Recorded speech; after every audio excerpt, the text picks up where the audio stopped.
Señor, te damos muchas gracias por este día que nos das. Gracias, Señor, por esta mañana tan fresca, esta mañana en la cual nos podemos reunir, Señor, de manera virtual. Aquí yo y mis hermanos allá en sus casas y lo milagroso y lo asombroso saber, Dios, de que tú estás aquí conmigo, Señor, tú estás con mis hermanos, Señor, y es tu sangre, Señor, a través de Cristo Jesús que nos une en este momento, Dios, para poder precisamente mirarte a ti, Señor, a través de tu palabra.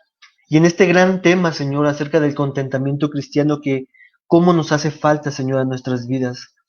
Te pido, Señor, que a pesar de ser un tema, Señor, profundo, un tema quizás demasiado práctico y que nos confronta en muchas áreas, Señor, que nos ayudes tú, Señor, a poder vivir este cristianismo, esta felicidad cristiana, Señor. Si quizás en estos días, Señor, estamos pasando por dificultades y problemas, Señor, como decía nuestro pastor ayer, que estos tiempos, Señor, de devocional nos preparen, Señor, para esas épocas de nuestras vidas en donde necesitaremos recordar estos temas con más intención, Dios. Ayuda a mis hermanos en cada uno de sus casas, Señor, y permítenos, Señor, permíteme a mí compartir de este tema, Señor, de tu palabra, que juntos, Señor, podamos mirar a Cristo Jesús, juntos podamos caminar, Señor, como cristianos en este mundo y tú nos transformes, Señor, a través de tu palabra, Dios. Gracias te doy por todo lo que tú harás para tu propia gloria y alabanza, Dios, en el nombre de Jesús. Amén. Bien, hermanos, pues hoy comenzamos el segundo capítulo acerca de este gran tema, el contentamiento cristiano. Y Jeremiah Burroughs, ese puritano, lo llamó una joya rara. Y así es como lo veían los puritanos, los cristianos de aquella época. Y el contentamiento era una joya rara, una especie de cristiano raro. No solamente raro entre cristianos a veces, sino mucho más para los incrédulos. Así que hoy vamos a ver el capítulo 2 que nos corresponde en esta ocasión, acerca de este contentamiento cristiano. Ve conmigo primero a Filipenses 4:11. Si tienes tu Biblia ahí a la mano, yo te recomiendo que a pesar de todas las cosas, tú puedas acudir a la Biblia para ver qué es lo que dice la Escritura y qué es los textos que vamos a ir viendo. Así que Filipenses 4:11, ve conmigo a Filipenses 4:11. Y miremos ese pasaje, Filipenses 4:11. Y voy a hacer una pregunta. Filipenses 4:11 dice, no lo digo porque tenga escasez, este es Pablo escribiendo a los filipenses, no lo digo porque tenga escasez, pues he aprendido a contentarme cualquiera que sea mi situación. Hermanos, conforme a este pasaje, ¿qué es lo que Pablo dice acerca del contentamiento? ¿Qué es lo que Pablo dice acerca del contentamiento? ¿Qué es lo que miras en este texto, solamente en este texto, que dice acerca del contentamiento? ¿Alguien puede escribirlo en los comentarios?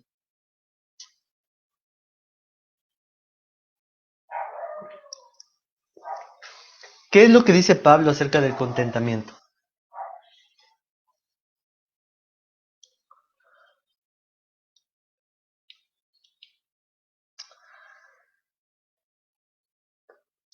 Voy a esperar un ratito en lo que puedan escribir algunos y poner alguna respuesta.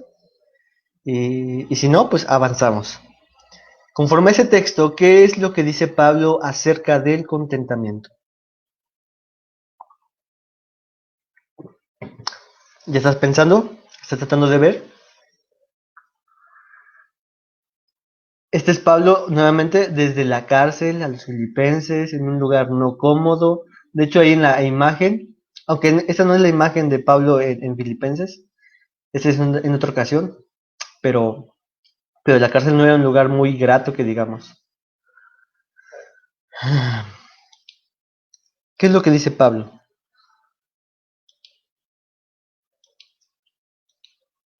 Bueno, vamos a avanzar. Bueno, aquí Yeye nos dice que debemos estar contentos cuando tenemos y cuando no. ¿Ok? Es lo que nos comparte Yeye. Nuestra hermana Constantina dice que debemos estar contentos cuando tenemos y cuando no también. Luz nos dice que que debes mantener una actitud especial cualquiera que sea la situación, ¿ok? Eso es cierto. Y nuestra hermana Bego dice que debemos tener contentamiento en cualquier situación en la que me encuentre. Así es, eso es lo que el pasaje dice. Pero lo que ustedes dicen es un poquito después. Fíjense que lo que dice Pablo en este pasaje acerca del contentamiento, todo lo que ustedes dicen es verdad, pero antes de eso, de llegar a eso, él tuvo que aprenderlo. ¿Sí se dan cuenta? Dice, no lo digo porque tenga escasez, pues he aprendido. Es decir, antes de poder entender que puede estar feliz cuando tiene y cuando no tiene, él tuvo que aprender a contentarse. Es algo que él aprendió, es lo que el texto nos dice. Él tuvo que aprenderlo de forma natural, hermanos. Como lo decíamos la vez pasada, nadie, ningún ser humano nace con el gen del contentamiento. Nadie nace contento. Ningún bebé nace contento. Todos los bebés nacen con, con un corazón descontento, insatisfecho, que a veces es alegre, que a veces se siente bien, pero nacemos todos así. El creyente entonces debe aprender, madurar acerca de lo que es el contentamiento. Eso es lo que Pablo está diciendo aquí. Él tuvo que aprender a saber cómo contentarse. Y no cualquier contentamiento, hermano, sino el contentamiento que proviene de las Escrituras, de la Biblia, del Cristo Jesús mismo. Entonces parecería ser que este contentamiento del que está hablando Pablo es un secreto para todo el mundo. Es algo secreto para todo el mundo y que Pablo tuvo que aprenderlo. Es el gran secreto de las Escrituras. Es el gran secreto de lo que Pablo está diciéndonos aquí acerca de que aprendió. Y la Biblia nos dice únicamente cómo es este gran secreto. Es la que nos revela el gran secreto. Así que este capítulo 2, el autor Jeremías Burroughs le llama el gran secreto. ¿Y por qué es un gran secreto? ¿Para quién es un gran secreto? Eso es lo que vamos a ver el día de hoy. En este capítulo vamos a ver algunas cosas del por qué la felicidad cristiana o el contentamiento cristiano puede ser un enigma a las personas que nos rodean, al mundo no creyente. ¿Por qué es que parece ser un enigma? ¿Por qué es que nadie conoce esta clase de contentamiento? Así que hoy vamos a ver esta parte. La primera que vamos a ver en esta primera parte, conforme el autor, son 6 enigmas de la felicidad cristiana. 6 enigmas de la felicidad cristiana. Eh, Luz nos comparte y nos dice que qué paz, porque a veces creía que era un don o naturaleza especial de alguien que alguien tenía. Ahora comprendo que que se aprende. Así es. A veces diríamos, bueno, yo a veces yo también decía, es que aquella persona es bien feliz o se ve bien contenta, pero porque así nació, así es. Pero no es así, hermanos. Como lo dice Luz, esto se aprende. Y vamos a ver estos 6 enigmas acerca de la felicidad cristiana. Así que vayan apuntándolos, vayan tomando notas, porque estos son los 6 enigmas de esta felicidad cristiana. ¿Cuál es el primero? El primer enigma, y lo voy a leer así como está. En primer lugar, la felicidad cristiana es un enigma porque incluye estar perfectamente satisfechos en un sentido y al mismo tiempo estar completamente insatisfechos en otro. Es un enigma porque incluye estar perfectamente satisfechos en un sentido y al mismo tiempo estar completamente insatisfechos en otro. ¿Te das cuenta de esto? De esta que parece como contradicción, que parece como una contradicción. Estás completamente satisfecho en un sentido, pero estás insatisfecho en otro sentido. El creyente, hermano, puede estar verdaderamente feliz con saber de que Dios le ama, por ejemplo, que Dios está con ellos, contigo. Puedes disfrutar la paz de Dios. Y esto es lo que es la felicidad del creyente, el saber que Dios nos ama, el saber que tenemos paz con Dios, el saber que somos sus hijos. Esto es lo que nos hace ser felices, el conocer que está Dios con nosotros y no en nuestra contra. De hecho, estas cosas que acabo de decir es lo que ha sostenido a los cristianos a través de los siglos. el saber de que Dios les ha perdonado, de que Dios les ama. Ellos están contentos y satisfechos y alegres de saber que tienen a un Salvador, que Dios los salvó a través de Cristo. Pero está triste el creyente cuando no siente la presencia de Dios, ¿verdad?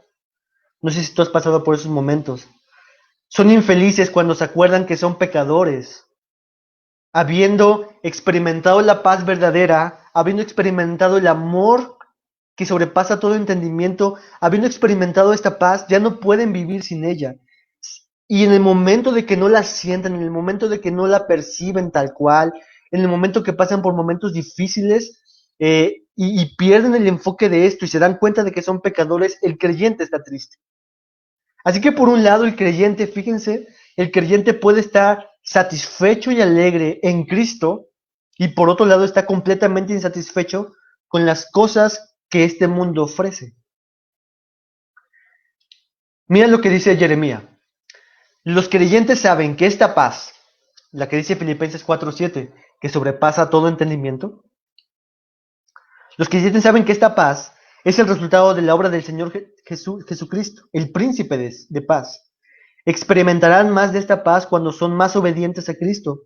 Por otro lado, los no creyentes desean tener paz, pero no quieren obedecer al Señor Jesús.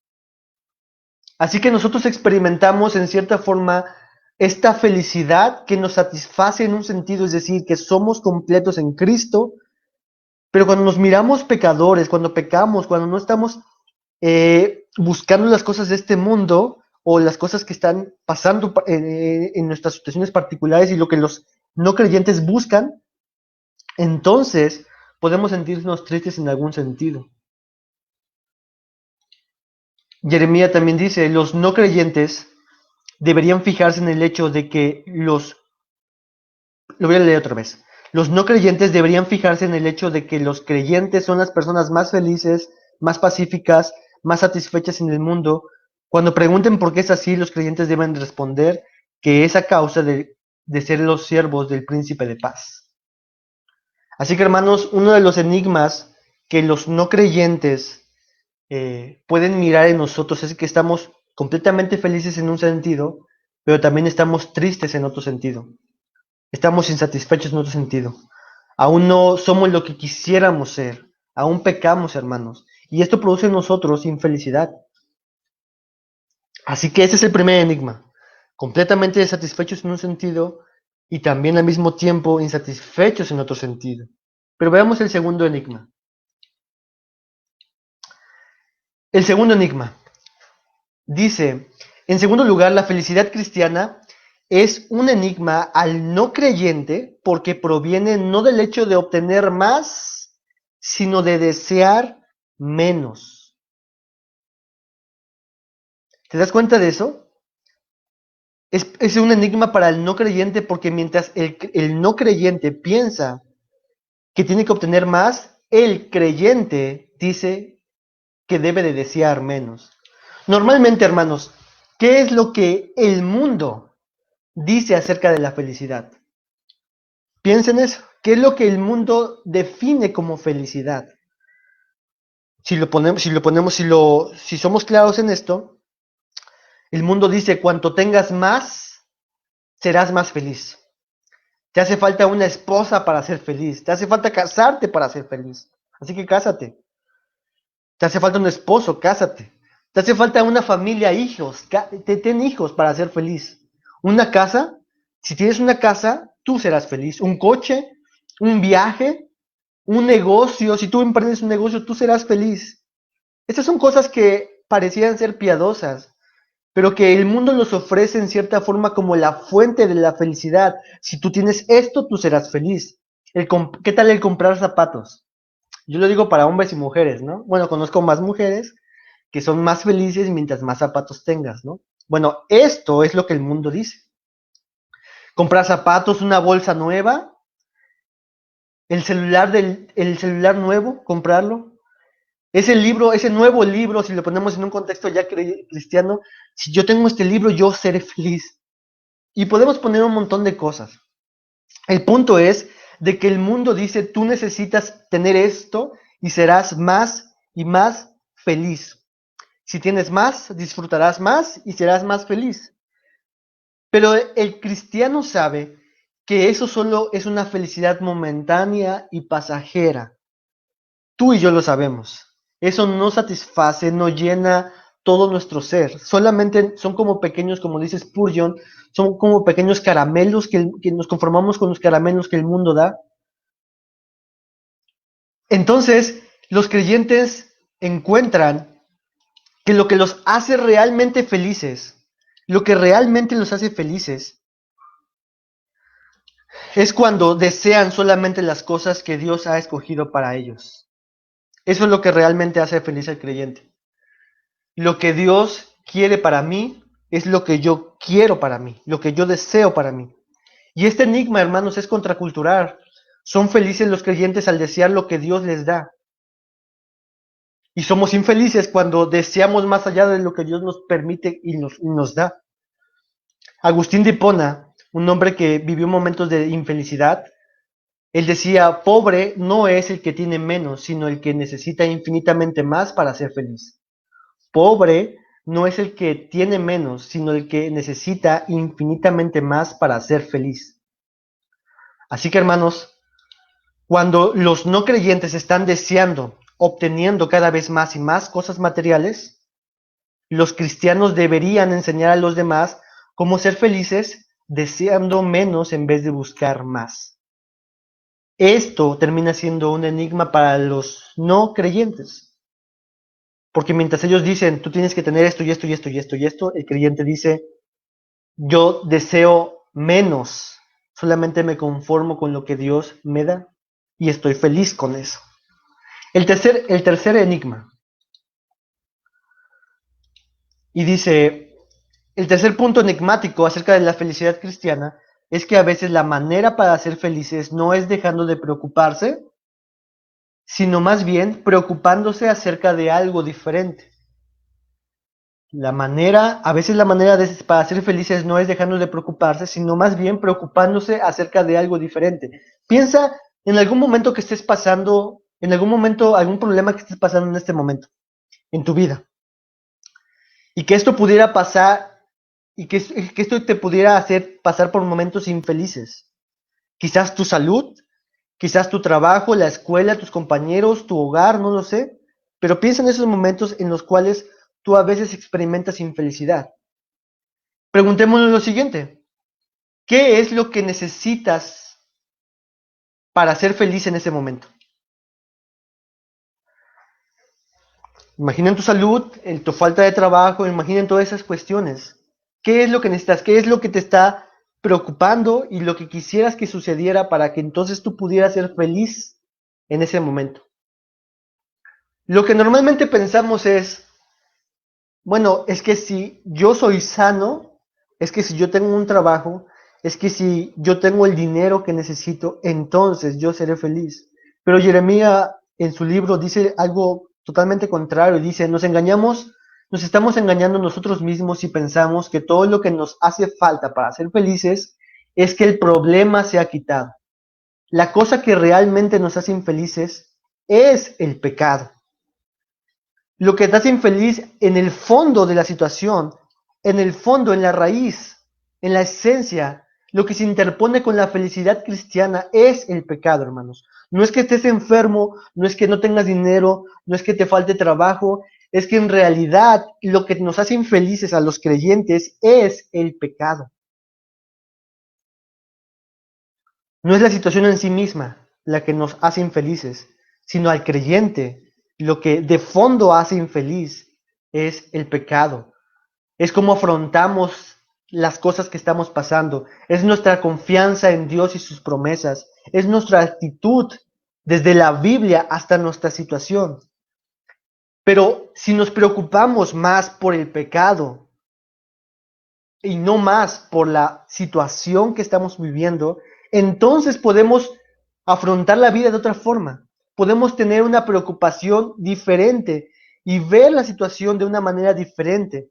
Tener el cuidado de nuestro corazón, de cómo mi corazón reacciona y va a reaccionar con esta situación que está pasando. No es solamente, es que estoy enfermo y estoy intranquilo, estoy preocupado, sino, Dios mío, ayúdame para que a pesar de estar enfermo, yo pueda tener esa actitud que te glorifica a ti, vivir para ti, creer en ti. Eso debería preocuparnos más que la situación o que sea quitada la situación de nuestras vidas. Si tenemos ese enfoque, hermanos, entonces, entonces tendremos una vida satisfecha en Dios, preocupándonos por las cosas que realmente importan, el pecado. Si nos preocupamos más por el pecado, que puede surgir de la situación que nos está pasando, del cuidado de mi corazón, ya no parecería tan grandes nuestros problemas, porque entonces estaríamos preocupados por la situación que está en nuestro corazón y no por las cosas externas a nuestro corazón. Un pecado en particular que los creyentes son propensos a cometer, dice el autor, es olvidarse de que todo lo que tienen proviene de Dios. Todo, hermanos. Cuando nos olvidamos de esto, de que todas las cosas provienen de Dios, entonces nos quejamos. No le agradecemos a Dios. Cuando olvidamos de que Dios ha asignado a mi vida ciertos sufrimientos para buscar que Él sea formado en mi vida, cuando nos olvidamos de esto, entonces nos tendemos a quejar, tendemos a ser no agradecidos con Dios y nos olvidamos de que todas las cosas provienen de Dios. Así que, hermanos, debemos siempre tener esto en nuestra mente. Dios siempre me ha tratado mejor de lo que merezco. Dios siempre me ha tratado mejor de lo que merezco. Y esta declaración puede guardar nuestros corazones aún en felicidad de saber esta verdad. Así que, hermanos, este enigma que el no creyente no entiende acerca de la felicidad, ahora nosotros estamos viendo este punto, de que nosotros no es que nos debamos de preocupar por la situación, sino que debemos de preocuparnos aún más por nuestro pecado, por lo que va a reaccionar nuestras vidas ante la situación, y debemos de guardar nuestro corazón en ese momento. Vamos a ver el cuarto enigma. El cuarto enigma dice, otra cosa acerca de la felicidad cristiana, que puede ser un enigma, es que los problemas no necesitan ser quitados de nosotros para ser felices.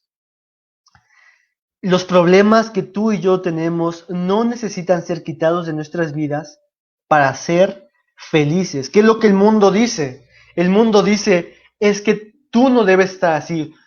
Si tú estuvieras en otra situación, tú estarías más feliz. Pero no es así en el cristianismo, en la cosmovisión cristiana. Porque Dios incluso puede usar un mal terrible para un bien mucho mayor para sus hijos, para su pueblo. Y Jeremías nos dice lo siguiente. A veces resulta que un problema nos ayuda a triunfar sobre la naturaleza pecaminosa y acercarnos más a Dios, y en esta forma el problema se convierte en una bendición. ¿Qué enigma para el no creyente? Y a veces para los cristianos. A veces las situaciones problemáticas, a veces la enfermedad, a veces la angustia, la agonía, puede ser usada por Dios, incluso la lucha contra nuestros pecados puede ser usada por Dios para acercarnos más a Dios, y al final esto se convierte en una bendición. Ahorita que se conectó Oscar, él pasó por un momento difícil, muy, muy difícil, que esto poco a poco lo condujo a poder conocer más y más de Dios a través de su palabra. Entonces, esa situación difícil, al final del día, terminó siendo una bendición para él, porque la bendición más grande que tú y yo podemos obtener aquí en la tierra es más de él, es tenerle a él, es conocerle a él.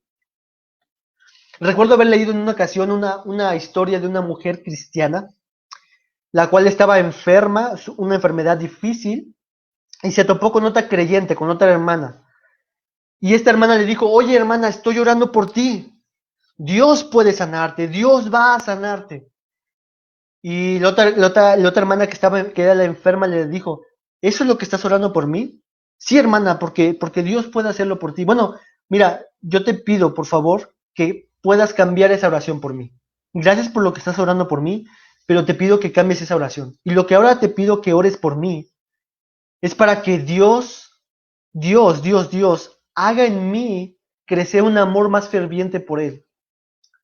No para que me quite la enfermedad, sino para que esta enfermedad sea puesta en mí, esté todavía en mí, hasta que Él me santifique más, hasta que Él me ayude a conocerle más, hasta que Él me ayude a amarle más. Así que hermana, no pidas por mi sanidad. Yo lo que quiero ahora que pidas es para que Él me quebrante, es para que Él me ayude a conocerle más, es para que pueda amar más a Él, es para que pueda estar más satisfecha no en mi salud, sino en Cristo Jesús. Esto es contracultural, hermanos.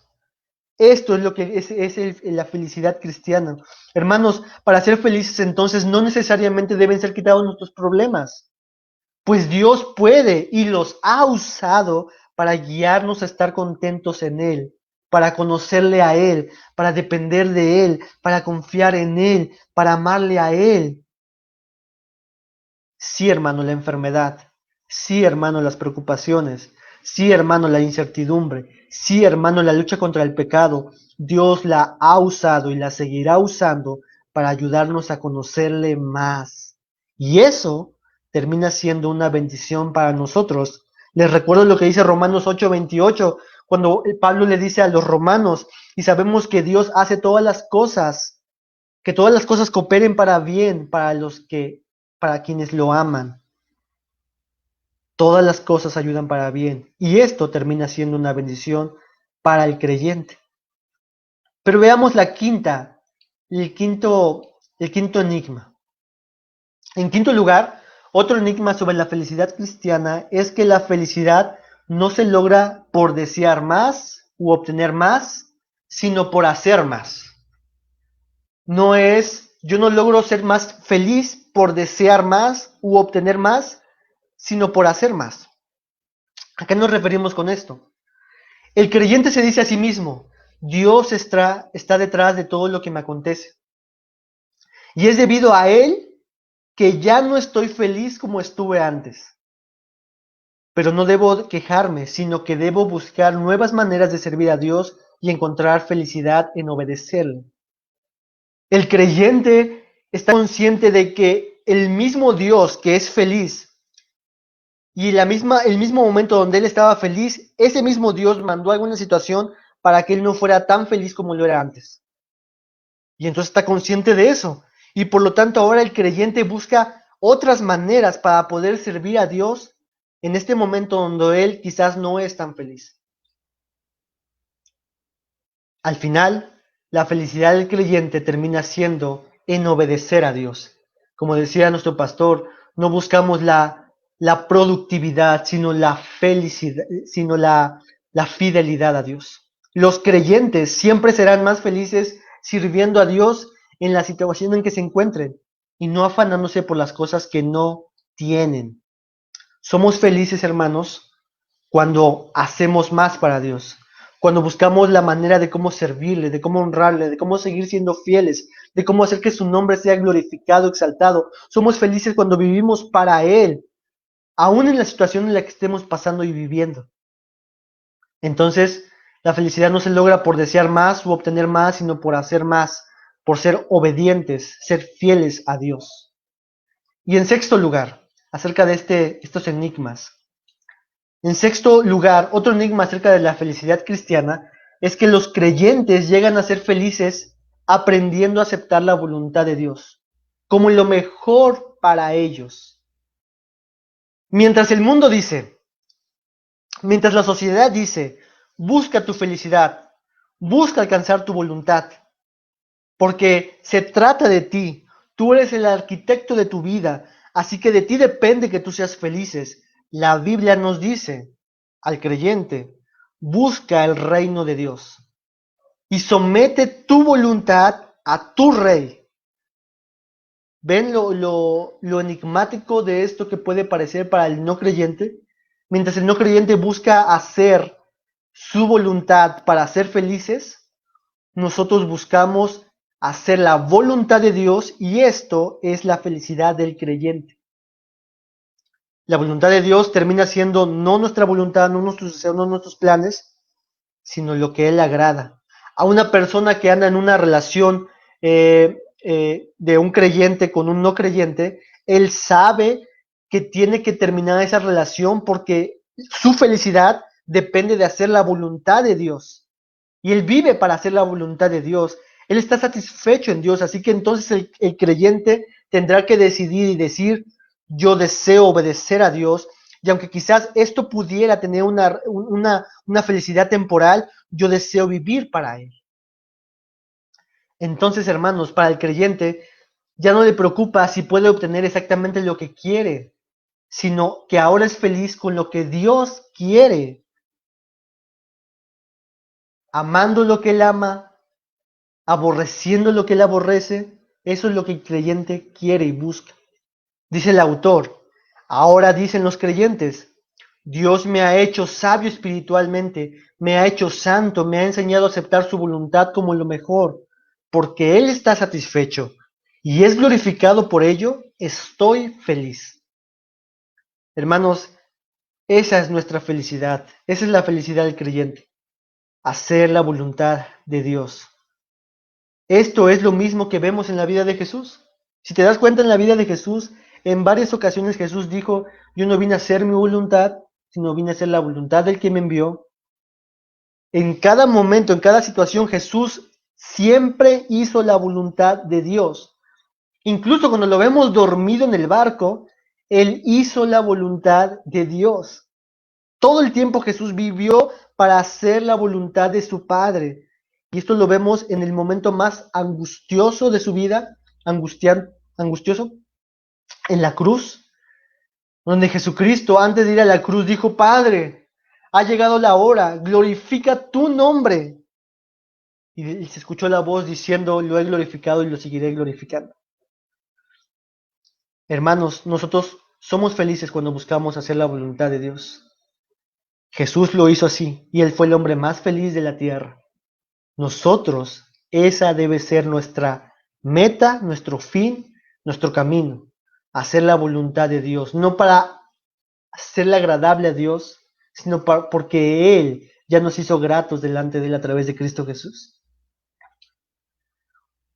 Esos son los 6 puntos, seis enigmas que el autor presenta de lo que es difícil de entender para el no creyente y a veces también para nosotros. Pero que si los juntamos todos, hermanos, esto termina siendo una joya de lo que es la felicidad cristiana. Un resumen, vamos a hacer un resumen de los 6 puntos enigmáticos. Dice el autor, podemos resumir estos 6 enigmas diciendo que lo que hace al creyente feliz es el hecho de que Dios le está haciendo santo, lo está apartando, lo está haciendo más como Él. Todos estos 6 puntos que vimos, el autor lo pone como Dios nos está haciendo santos. Hagamos una pregunta. ¿Qué es lo que hace que el creyente esté infeliz? Si pueden ahí ponerlos en los comentarios sus respuestas. ¿Qué es lo que hace que el creyente, no el incrédulo, sino el creyente, el discípulo de Cristo? ¿Qué es lo que lo hace que esté infeliz?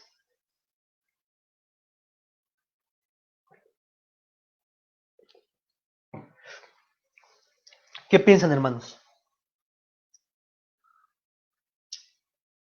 Saludos por aquí a Claudio, a Claudiácono. ¿Qué es lo que hace que el creyente esté infeliz? Saludos también a Oscar. Dice nuestra hermana Vego, el sentirme alejado de Dios.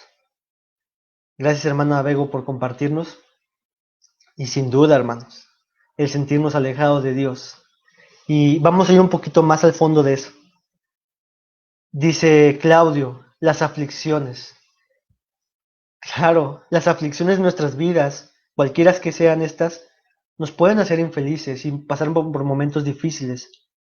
El no conocer a Dios, el Señor, dice nuestra hermana Tony. Nuestro hermano Omar dice pensar que ya no soy salvo. Terrible, eso es muy terrible.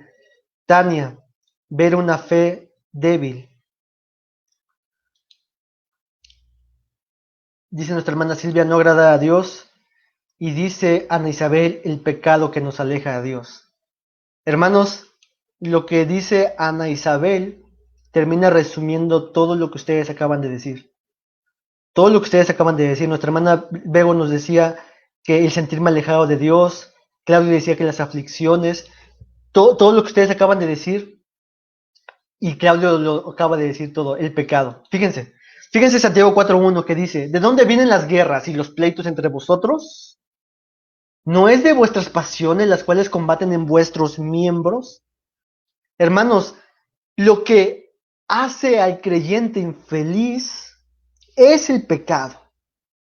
Es el pecado que mora en él. No es la situación externa necesariamente, aunque una aflicción puede traer cosas a nuestras vidas de tristeza, pero en realidad el cómo afrontamos la situación hace que seamos infelices.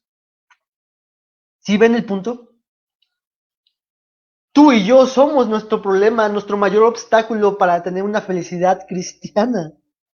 La raíz, la causa, la esencia de la infelicidad no son nada de las cosas externas, sino son nuestros miembros. No son las relaciones que tenemos, no es la incertidumbre que podemos percibir, es el pecado en nuestras vidas. Es esa lucha diaria que existe en nuestro ser. Es el sentirnos alejados a veces de Dios por nuestro pecado. Es el sentirnos a veces que no somos salvos.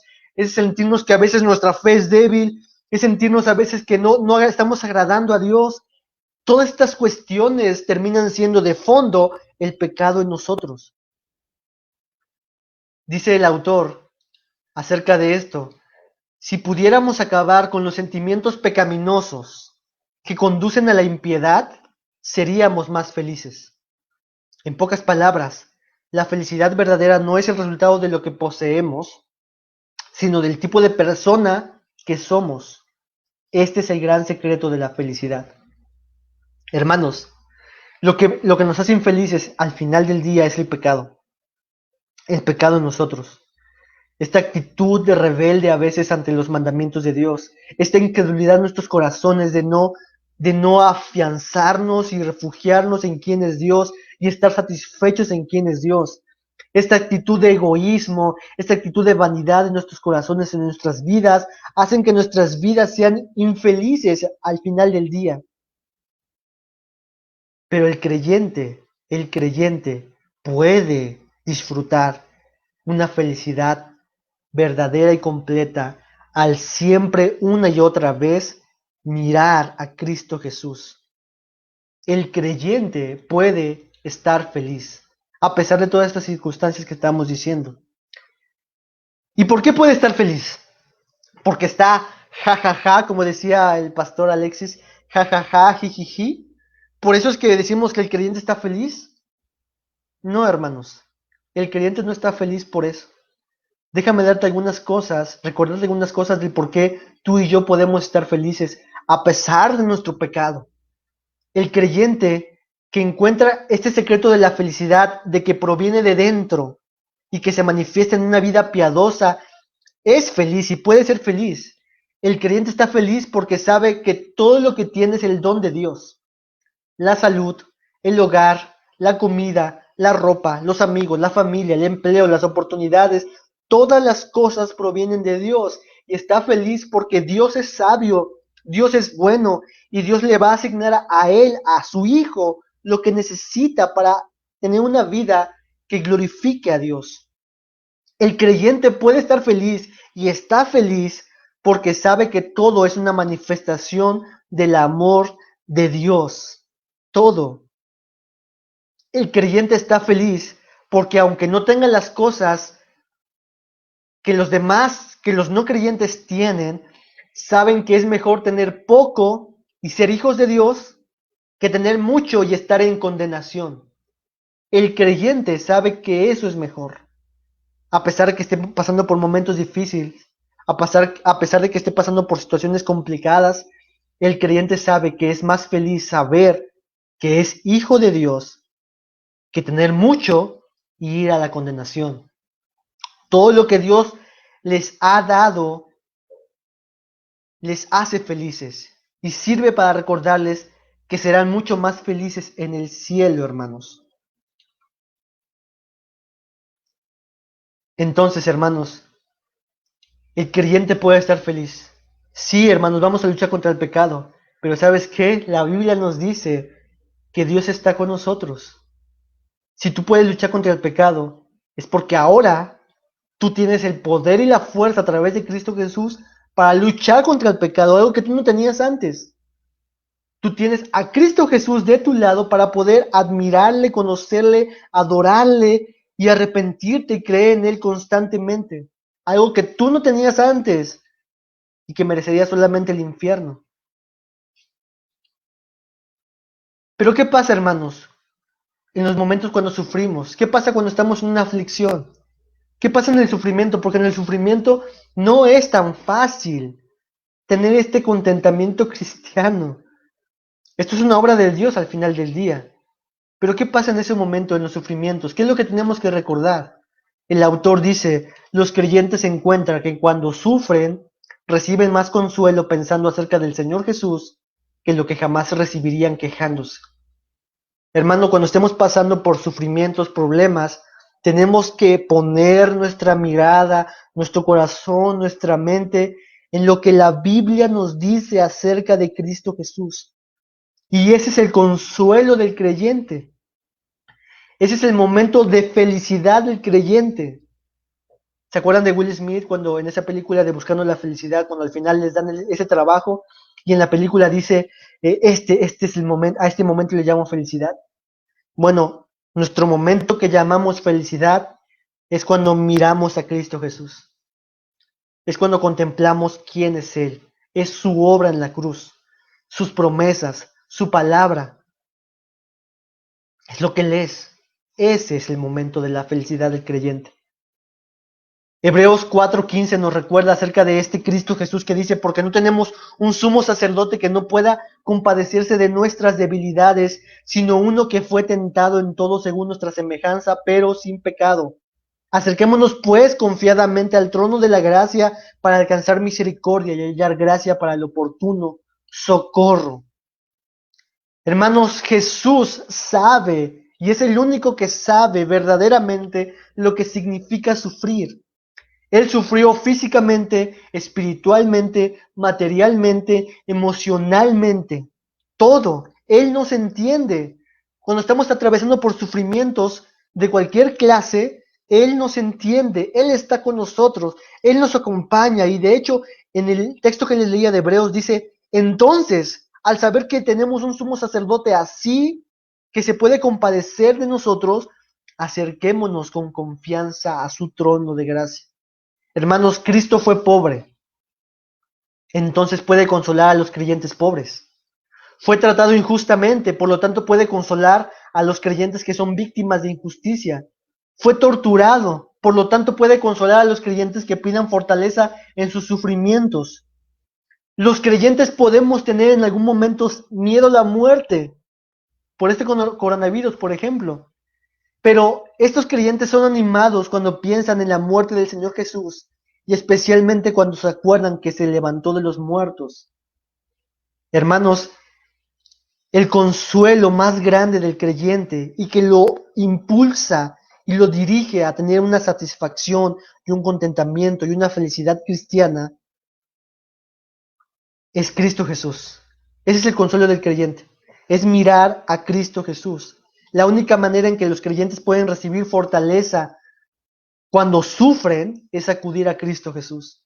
Solo Él, hermanos, es quien tiene el poder para perdonar nuestros pecados, santificarnos y ayudarnos en la prueba que estamos pasando. Así que, hermanos, en el sufrimiento podemos seguir siendo felices porque Cristo está con nosotros. ¿Cuál es la máxima felicidad del creyente? Los que son felices con el contentamiento cristiano encuentran que la máxima felicidad proviene del conocimiento de Dios. Como decía nuestra hermana por ahí, que el ser infelices es el no conocer a Dios. Y es exactamente de eso. Los salmistas constantemente tenían esta misma actitud. Ellos pasaban por situaciones difíciles. Ellos decían, estoy angustiado hasta la muerte, estoy hasta el borde. Mas tú, Jehová, eres escudo alrededor de mí. En el día que temo, yo en ti confío. Cantaré a Jehová porque me ha hecho bien. Mi ayuda y mi libertador eres tú. Espera en Dios porque aún he de alabarle, salvación mía y Dios mío. El salmista continuamente, después de expresar su aflicción y su necesidad, volteaba a ver y a recordarse a sí mismo quién era Dios. Y esa era su felicidad, ese era su momento de felicidad, ese era su gozo, el saber quién es Dios. La fuente de felicidad verdadera es Dios mismo. El cielo, en el cielo, Dios será la única fuente de felicidad, la única. Hoy estamos luchando con la felicidad, pero cuando estemos en el cielo, la única fuente de felicidad es Dios mismo. De hecho, en Apocalipsis, por ejemplo, nos dice que, que el sol dejará de ser porque Él será la luz de aquellos que estén en aquel lugar. Diciendo, hablando acerca de la fuente es Dios mismo. Hoy tú y yo somos peregrinos en esta tierra y hoy tenemos ya acceso a esa fuente continua, a Dios mismo. La felicidad verdadera, la felicidad o contentamiento cristiano termina siendo conocer a una persona, vivir para una persona, amar a una persona, ser dominado por una persona, pensar en una persona, y este es Cristo, hermanos. Esta es nuestra felicidad, Cristo mismo. Hermano, hermana, la Biblia dice que estás completo en Cristo. Tu felicidad está completa en Cristo. Cristo y nada más. ¿Qué más necesitas que Cristo? ¿Necesitas, necesitamos algo más que Cristo? En muchas ocasiones de nuestras vidas parece ser que sí. Pero si recordamos y miramos lo que la Biblia dice acerca de la plenitud del creyente, recordaremos que en Cristo tenemos todas las bendiciones espirituales, todo lo que nos hace felices, todo lo que nos llena completamente. Él es la fuente, Él es el medio, Él es el fin de todo y de nuestra felicidad. Y este conocimiento íntimo de Cristo es lo que sostuvo a los creyentes a través de diferentes situaciones y dificultades. Vemos a Policarpo yendo a la muerte y diciendo, ¿cómo voy a negar a mi Señor que me ha hecho tanto bien? Siendo quemado, siendo cristiano, siendo despedazado por leones, siendo puestos como antorchas humanas. Y todos decían, Él es mi Señor, estoy satisfecho con Él. Incluso hay testimonios en la historia de la iglesia donde creyentes que eran despedazados por leones, antes de ser despedazados por leones, ellos estaban cantando. ¿Y qué es el canto, hermanos? Sino una expresión de satisfacción, de plenitud, de gozo en Dios, en Cristo. Y mientras iban siendo devorados por leones, podías escuchar los cantos de los creyentes diciendo, Él es mi rey, Él es mi Señor. Y si Él no me librara de los leones, aún con todo yo no me postraré y me rendiré a este mundo, porque Él es mi Salvador y mi Señor. El apóstol Pablo escribió esto en 2 Corintios. Por tanto, no desmayamos. Antes, aunque nuestro hombre exterior se va desgastando, el interior no obstante se renueva de día en día. Porque esta leve tribulación momentánea produce en nosotros un cada vez más excelente y eterno peso de gloria, no mirando nosotros las cosas que se ven, sino las que no se ven, pues las cosas que se ven son temporales, pero las que no se ven son eternas. ¿Y cuáles son aquellas cosas eternas que no se ven, hermanos? Cristo mismo, su palabra, sus promesas. Y aunque este hombre, este cuerpo, se va desgastando por muchas cosas, la escritura nos dice que el interior se va renovando de día en día. Hermanos, miremos esas cosas que no se ven. Miremos a Cristo en fe. A pesar de cualquier situación que estemos pasando o que pasaremos, recordemos que tenemos a Cristo Jesús. Recordemos que Él es nuestro Dios. Recordemos que íbamos camino al infierno, Recordemos que Él fue a buscarnos. Recordemos que éramos ciegos, como decía aquel ciego de nacimiento. Una cosa sé, yo era ciego, mas ahora veo. Una cosa es lo que tenemos aquí en este mundo, a Cristo. Y lo siguiente que tenemos aquí en este mundo es aflicciones. Y lo vamos a ver, por ejemplo, en lo que estamos viendo en los domingos con el estudio de Job. Lo único que tuvo Job en el libro de Job fue aflicción tras aflicción, tras aflicción, tras aflicción. Pero Dios estaba detrás de cada aflicción para ayudar a Job a darse cuenta que en Dios estaba satisfecho. Es en Dios quien podía estar feliz. Es en Dios y el conocerle a Él su felicidad a pesar de las situaciones que estaba pasando. Hermanos, la felicidad cristiana termina siendo un enigma, un secreto para el no creyente por todo lo que dijimos. No es algo con lo que nacemos. Para la cultura del mundo, esta clase de felicidad es contradictoria, no es deseada, ni estimada, ni mucho menos buscada. Pero para el creyente, para ti, para mí, para los hijos de Dios, esta es una joya de valor infinito, incomparable, y es que debemos aprender a conocerla, vivirla y experimentarla. El contentamiento cristiano es esa joya que Cristo compró para nosotros.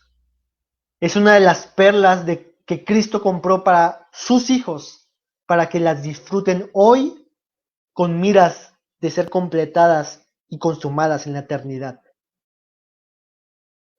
Vamos a orar, hermanos. Señor, te agradecemos por este momento que nos das, por este secreto del contentamiento, Señor, que sin ti, sin Cristo Jesús, sin que nuestros ojos fueran abiertos, no pudiéramos haber conocido, no pudiéramos ni siquiera buscado, Dios, pero que ahora a través de Cristo Jesús, quien compró todo para nosotros, podemos ser verdaderamente felices. Señor, ayuda a mis hermanos, ayúdame a mí, que en los momentos que pasaremos o que estemos pasando, que puedan llevarnos o guiarnos a la infelicidad de nuestras vidas, a la incertidumbre, a la insatisfacción, Señor, que podamos recordar lo que hoy vimos, Señor, y que podamos entonces mirar que podemos estar felices, que podemos estar satisfechos y que estamos completos en ti, Señor. Ayuda a mis hermanos, ayúdame a mí, Señor, a estar completos en ti, Señor, a luchar contra el pecado, a preocuparnos por el pecado, pero con los ojos puestos en nuestro Señor y Salvador, que está con nosotros para siempre. En tus manos estamos, Señor. Te pido, Señor, que ayude a mis hermanos en este día, Dios. En el nombre de Jesús. Amén.